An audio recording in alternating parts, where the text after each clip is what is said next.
నమస్కారం, welcome to Telugu stories book. Tilottam అప్పుడే స్నానం చేసొచ్చి టవల్తో కుర్లు ఆరబెట్టుకుంటూ నిలువుటద్దంలో ఒకసారి తన సౌందర్యాన్ని చూసుకుంది. ఐ లవ్ యూ బ్యూటీ అనుకుంటూ తన ప్రతిబింబాన్ని అద్దం పైన ముద్దలేసింది. డ్రెస్ వేసుకుని దేవుడి గదిలోకి వెళ్ళింది. ఓ నా మంచి దేవుడా, అడగకుండానే నాకు జన్మనిచ్చావు. సంపెంగ లాంటి నోసిచ్చావు, ఫెయిర్ అండ్ లవ్లీ ఫేస్ ఇచ్చావు, పాము లాంటి సొగసైన వాలుజడిచ్చావు, యుక్త వయసుకు తగ్గ పొగరిచ్చావు, అబ్బాయిలు కోరుకునే స్టన్నింగ్ బ్యూటీ ఇచ్చావు. కానీ మా ఇంట్లో వాళ్ళ నా పెళ్లి గురించి అస్సలు పట్టించుకోవడం లేదు. ఇలా అయితే నా అందమంతా అడవిగాచిన వెన్నెలేగా. నాకో జోడిని ఎక్కడో చోటు పుట్టించే ఉంటావు. ఆ అందగాడిని అర్జెంటుగా నా దగ్గర పంపావనుకో, రంగు రుచి వాసన అదేలే సామి, కులం గోత్రం ఆధార్ ఏంటని చూడకుండా మూడు ముళ్ళు వేసేస్తాను. ఏంటి ఈ పిల్ల ఇలా ఉంటుందని నవ్వక సామి, వేయించుకుంటానులే. నీ రుణం అస్సలు ఉంచుకోనులే సామి.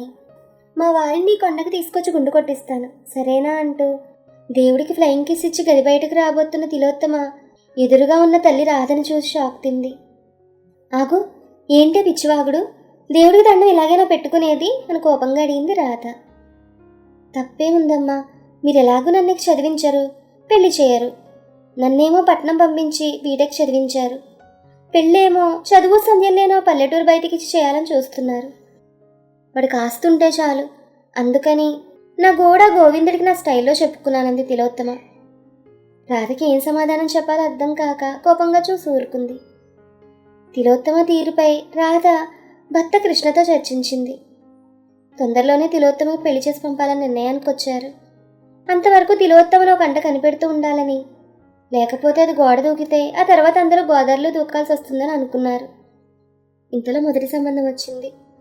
దూరపు బంధువుల సంబంధం. కుర్రాడిది గుత్తు, తూర్పుగోదావరి జిల్లా. పెద్ద జీప్ తీసుకుని వచ్చారు. కుర్రాడు చూపులకు బాగానే ఉన్నాడు, కానీ ఏదో భయపడుతున్నట్టుగా ఉన్నాడు. ముఖం మీద చిరుచెమట తెలుస్తోంది. మనిషి వణుకుతున్నాడు. గురుడితో కాస్త ఆడుకోవాలనిపించింది తిలోత్తమకి. పెద్దవాళ్ళు మాట్లాడుకుంటారు, మనం లోపలికి వెళ్దామని అడిగింది తిలోత్తమ. ఎందుకండి అన్నాడతడు. మాట తడబడుతోంది. రెండి చెప్తానంటూ చేయి పట్టుకుని లోపలికి తీసుకెళ్లి గది తలుపు మూసేసింది. మంచం చూపించి కూర్చోండి అంది. ఆయ్ పర్లేదండి, ఏదో చెప్తానన్నారుగా, చెప్పండి అన్నాడు. కూర్చొని చెప్తానంటూ అతను వెనక్కి తోసింది. అతను మంచం మీద పడ్డాడు. అయ్య బాబోయ్, మీరు చాలా ఫాస్ట్ అండి, నాకు స్టేజ్ ఫియర్ అండి అంటూ చేతి రుమాలు తీసుకుని మొహం మీద చెమట తుడుచుకున్నాడు. ఇక్కడ స్టేజ్ లేదుగా. ఒక స్టేజ్ ఫియరేనా, మ్యారేజ్ ఫియర్ కూడా అని అడిగింది తిలోత్తమ. అది ఇప్పుడే ఎలా తెలుస్తుందండి, ఇంటికి నేను మీకు నచ్చానా అండి అని అడిగాడు. చంపేస్తాను ఇంకో మాట మాట్లాడావంటే. వెనక్కి తిరిగి చూడకుండా నేరుగా మీ ఇంటికి వెళ్ళిపో. అమ్మాయి నాకు నచ్చలేదని చెప్పు.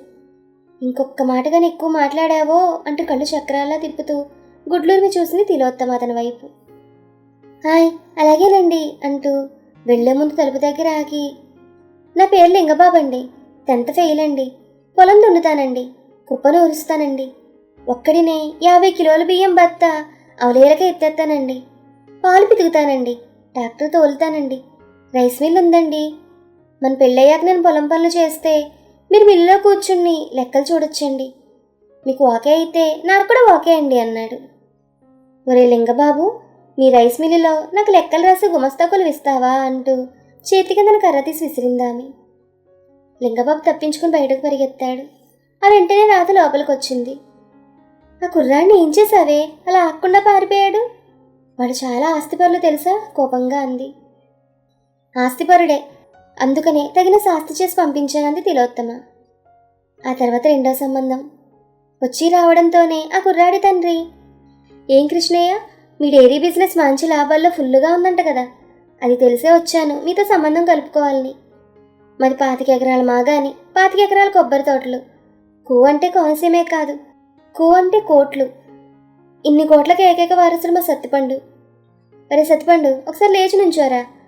నీ కాబోయే మావగారు నీ ఒడ్డు పొడుగు చూస్తారనగానే సత్తిపండు వెంటనే లేచి నుంచున్నాడు. చూసారా, మా సత్తిపండు కత్తిలా లేడు. ఈడో చదివేసుకుని కలెక్టర్గిరి వెలగబెట్టేస్తానంటే, అరే పిచ్చినాగన్నా, ఆడికి ఈడికి అడ్డమైనోడికి చాకరీ చేసి నువ్వు గడించేదంతరా అని నేనే వీడు 10వ తరగతిలో ఉండగానే ఈడ్ని చదువును కొబ్బరి చెట్టుకి ఇచ్చేశాను. ఈడ్ని చదువును కొబ్బరి చెట్టు ఎక్కించేశాను. హహహా అంటూ మీసాలు తిప్పుతూ నవ్వాడు కుర్రాడి తండ్రి. అంతే, కాయలు దింపుడు, లారీలకెత్తుడు, పట్నానికి తోలుడు, మార్కెట్లో అమ్ముడు, మొత్తం ఏడో పురమాయిస్తున్నాడు. పెద్దవాళ్ళ మాటలు ఇలా జరుగుతుండగానే రాండి అంటూ సత్తిపండు లోపలే తీసుకెళ్ళింది తిలోత్తమ. మీ పేరు అని అడిగింది. సత్తిబాబు అతి కష్టం మీద చెప్పాడు. ఓ నత్తా అని అడిగింది. అవునన్నట్లుగా తలూపాడు. ఏం చేస్తారు? కొబ్బరి అన్నాడు సత్తిపండు. ఈ సుత్తి తనకెందుకు అనుకుందేమో. ఓకే సత్తిపండు, నా పేరు చెప్పు, అప్పుడు మనం మాట్లాడుకుందామని చెప్పింది. తిల అంటూ తడబడుతున్న సత్తిపండు, ఒరే నత్తిపండు, నా పేరే రావడం లేదు నీకు అంటూ పోన్నట్లుగా సైగ చేసింది. సత్తిపండు లేచి వెళ్లే ముందు తిలోత్తమతో నువ్వు నాకు నచ్చవన్నాడు. నువ్వు ముందు వెళ్ళకపోతే నా చేతిలో చచ్చావని మనసులో అనుకుని గుడ్లెరిమి చూసిందామె.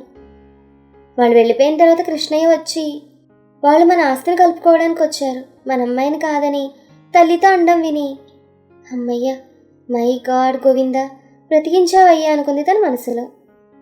ఇంకా మూడో సంబంధం విషయానికి వస్తే దుష్యంత్ అందగాడు, ఆస్తిపరుడు. మీరేం చేస్తుంటారు? ఐ మీన్ ఉద్యోగం అని అడిగింది తిలోత్తమ. ఉద్యోగమా అని బిగ్గరగా నవ్వి, నా కంపెనీలోనే 100,000 మంది ఉద్యోగులున్నారు. మేము ఉద్యోగాలు ఇచ్చేవాళ్ళమే కానీ చేసేవాళ్ళం కాదు.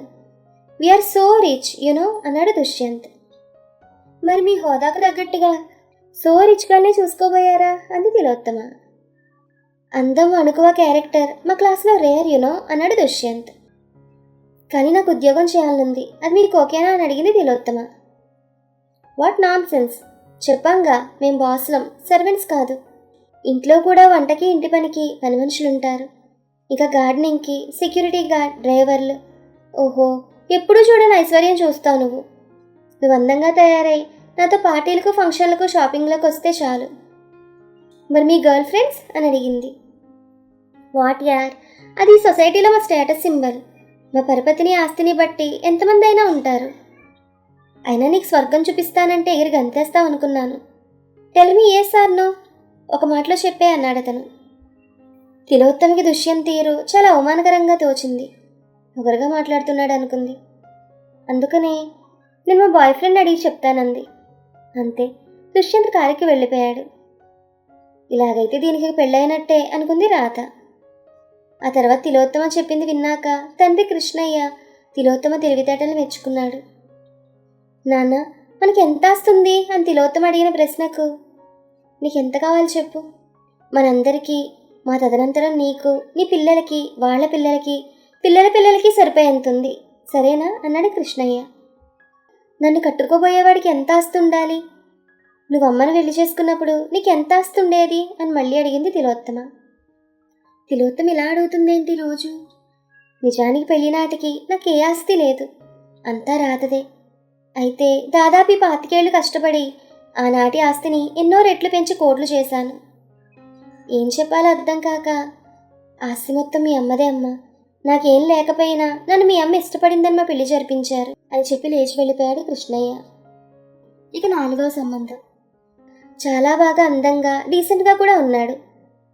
స్వామి, నా ఆధార్ ఇతనే కదూ అని తన మనసులో అనుకుంది తిలోత్తమ.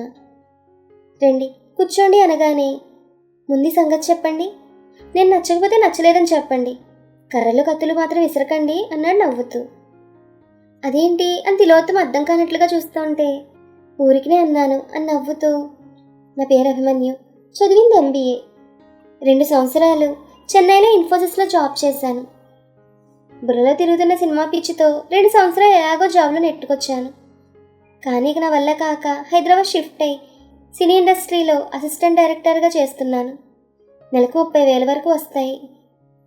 అది కూడా రెగ్యులర్గా కాదు, షూటింగ్స్ ఉన్నప్పుడు మాత్రమే. నాకు ఆస్తిపాస్తులు లేవు, అదే మైనస్ అనుకోవడం లేదు. రాబోయే 1 లేదా 2 సంవత్సరాల్లో బిగ్ బ్యానర్లో సినిమా చేయబోతున్నాను. అది హిట్ అయితే నా ఫేట్ మారుతుంది.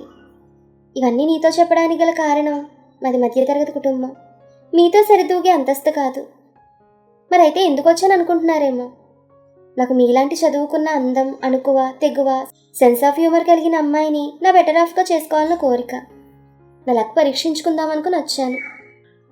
ఇంకో మాట, సినిమా పిచ్చి పట్టి మంచి జాబ్ వదిలేసి సినీ ఫీల్డ్కి వచ్చాడు, నిలకడలేదు అనుకుంటారేమో. ఒక 1 ఇయర్లో నేనేంటో నిరూపించుకుంటాను. ఇట్స్ మై ప్రామిస్ అని చెప్పాల్సిందంతా చెప్పాడు అతను. ఎప్పుడూ అఫెన్స్లో ఉండే తిలోత్తమ ఇప్పుడు డిఫెన్స్లో పడిపోయింది. ఆస్తిపాస్తులు లేకపోవడం మైనస్ కాదు. ఎవరైనా సరే వారసత్వ సంపద ద్వారా సంక్రమించే సంపదను చూపించి తను గొప్పవాడని అనుకోకూడదు. తన మేధస్సుతో స్వశక్తితో పైకొచ్చేవాడే నిజమైన ఆస్తిపరుడు. అలాంటి వాళ్ళంటేనే నాకు ఇష్టం, గౌరవం కూడా అంది తిలోత్తమ. మరైతే నేను అని అడిగాడు అభిమన్యు. మన పెద్దవాళ్ళకి నచ్చితే పెళ్లి పందిట్లో కలుద్దామంది తిలోత్తమ సిగ్గుపడుతూ. తిలోత్తమ వెడ్స్ అభిమన్యు. ఈ కథ మీకు నచ్చితే please like, share and subscribe to our Telugu stories book. Thank you.